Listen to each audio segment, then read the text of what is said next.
Nikodemu wanasema alikuwa ni mtu mkubwa wa serikali, ni mkubwa. Kizazi kile kilikuwa na dini ambao walishika dini yao.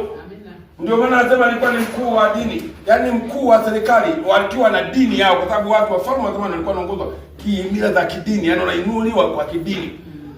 Yule Nikodemo alikuwa kiongozi kule. Anasema baada ya Yesu kutokea, Yesu alikuwa anasema maneno ya Mungu, anahubiri.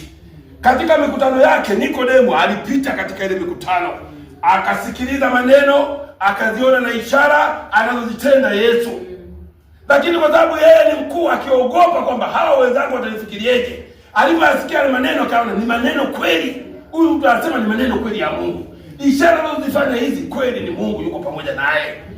Akawaza roho, akasema maneno natamani ajue zaidi. Nifanyeje ili wenzangu wasinione?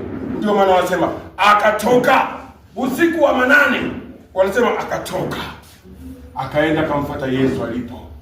Alipofika mahali kuna kata, nifanyeje ili nipate kuurithi ufalme? Bwana pewe sifa. Alijishusha mbele za Mungu, alijishusha mbele ya Yesu. Nifanyeje? Akasema mtu asipozaliwa mara ya pili hawezi kuurithi ufalme wa Mungu. Amina. Akajifikiria, kwa umri wangu nilionao, kweli niingie tena tumboni mwa mama? Mbona mimi ni mtu mzima, nitazaliweje mara ya pili? Akasema mtu asipozaliwa kwa maji na kwa roho hawezi kuurithi ufalme wa mbinguni. Bwana pewe sifa. Amina. Unaweza ukalishika ile Biblia, unaweza ukayashika maneno ya Mungu haya kwa elimu yako ya dunia, lakini inatakiwa uzaliwe mara ya pili.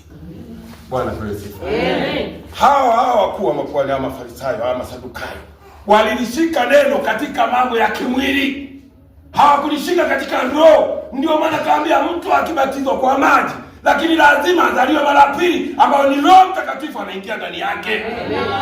Ndio maana akasema uzaliwe mara pili. Usipokuwa na roho wa Bwana huwezi kuurithi ufalme wa mbinguni. Bwana pewe sifa. Nani katika tendo na mtafuta roho wa Bwana? Tumepewa jibu ambalo ni nyepesi sana. Usipozaliwa mara pili, wewe kuona ufalme wa mbinguni ndugu yangu ndoto. Kwa hiyo hata ufanye nini, lazima uzaliwe mara pili. Unapolisikia neno kuanzia sasa, ujue nianze kumtafuta roho wa Bwana aingie ndani yangu. Kwa sababu roho ndio ufunguo. Roho ndio uondoa maovu. Roho ndio uondoa hasira. Roho uondoa tamaa mbaya. Roho uondoa majivuno. Roho uondoa kiburi. Roho wa Bwana akikukalia, kila kitu kwako unaona ni shwari.